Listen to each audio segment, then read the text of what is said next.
Hi, so today I'm going to be demoing our Hall effect sensor, which is just communicating over I squared C, very similar to the NeoPixel that we did in one of the prior labs. So this board is 3.3 volt powered, as you can see, um, connected to power and ground through the green and blue cables, and then connected to PA08 and PA09 through the yellow and orange wires for SDA and SCL. You can see that I have my terminal here, just kind of continuously reading out values in order to kind of demonstrate that it's working. And this is just called via a console command, very similar to how we called the IMU in Lab 8. So as you can see, it's printing out zeros as there's no magnet anywhere near the sensor. However, if I take just like a standard magnet and bring it close to the sensor like this, um, the values will change and become a lot higher as I bring the magnet closer.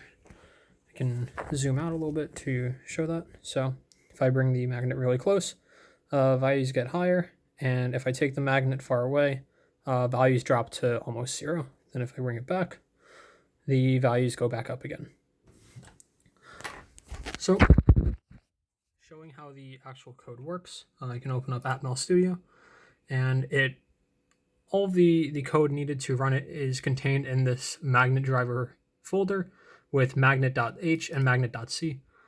Magnet.h essentially just has a series of includes that are needed for the function to properly work, and so that we can actually output some of the information to the console.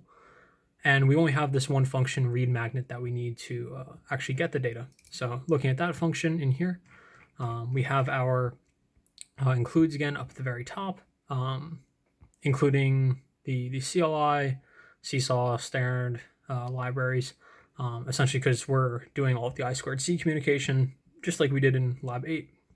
We have a series of variables that we declare, most of which are just used for passing around information to and from the I squared C reads. And then some of these at the very end, such as value, magnetic field, and sensitivity mode, are actually used for the sensor specifically to run. It should be noted real quick that the kind of algorithm being used here is from the part developer, one of their data sheets. However, it is heavily modified as the exact version from their data sheet doesn't work on its own. So this is heavily modified from their version to suit our purposes. And then, moving back down to the actual function that we're using, read magnet. It doesn't take an input and it doesn't have an output right now. Essentially, all we are doing is with a delay of 200 milliseconds, just so it's not constantly running, so we can actually see the values in terminal. We are having a read signal on I squared C, getting the values essentially from the device, storing that in the buffer, and then outputting the data. So I guess I can go block by block. So first off, unlike the Seesaw initialization in the Lab 8 code, we don't actually have to get the hardware ID or anything like that when we first initialize the device. There's actually no special initialization needed. And this device itself doesn't even support hardware IDing. So we only write the address of the device on the output line to kind of signal it, and then we just get the data back in the size of 1 byte at a time. So as you can see, we just fill out our magnet data, I squared C data structure, and that gets sent over I squared C data weight, just like we did in the prior labs. And then we do it again with 1 bit higher on the message out as per the data sheet to get the data of the second byte, bring that back in, and then, that's stored into data 1 and data 2 respectively. This line here, data 1 is greater than 249, that's essentially just some error correction. For some reason, kind of inexplicably, when the chip is idle without any magnet nearby, it will fluctuate between 0 and 255 values. So just kind of to eliminate that problem, we set data 1 to 0 whenever it's above 249, as that's essentially a value that's never really reached, as at that point the magnet essentially has to be on the chip and thus is kind of getting stuck to the board itself. And then we have these lines 96 and 97. These two lines are essentially where the actual data processing is done. In our purposes, we really only care about the relative position of the magnet. So we're only using the value stored in data 1 as our value. However, if you wanted to actually get the proper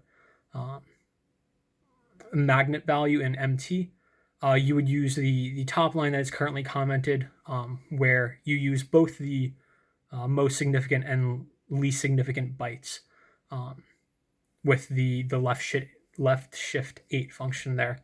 And then that gets cased based off of the sensitivity mode here to give you a proper value, magnetic field. It should be noted that the sensitivity mode is declared at the top of the function and can easily be changed. At the moment, it's set to 511 since that's just the midpoint of the range, so medium sensitivity. But like I said, we really only care about our linear approximation of where the magnet is. So data 1 being equal to value is more than enough for our purposes here. As was seen in the demo, if the value is extremely low, such as like 0, 1, something below 10, then the magnet is either not present at all or very far away. And then as you get closer to the chip itself, then you get into values of the 50 to 100 to 200 range. And then, yeah, at the bottom of the function, we have just a print statement printing out our value to the serial console so that we can see it. It should be noted that our function here doesn't actually have any inputs or outputs. However, that's just because at this moment where we are in the final project, we don't seem to need that yet. However, when we get to a point where we actually need to feed data in or out, it's very easy to modify this function such that we could just either output a value itself, or we could take in a pointer to a short or a buffer that we could then write the value of value to. So those are very easy changes that aren't really necessary to demonstrate the driver working right now, and we might not need in the future, but if we do need them, it can be very easily modified.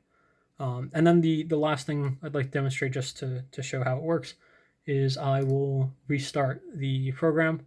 It goes through the same typical bootloader as A8, as no changes were made to the actual threads.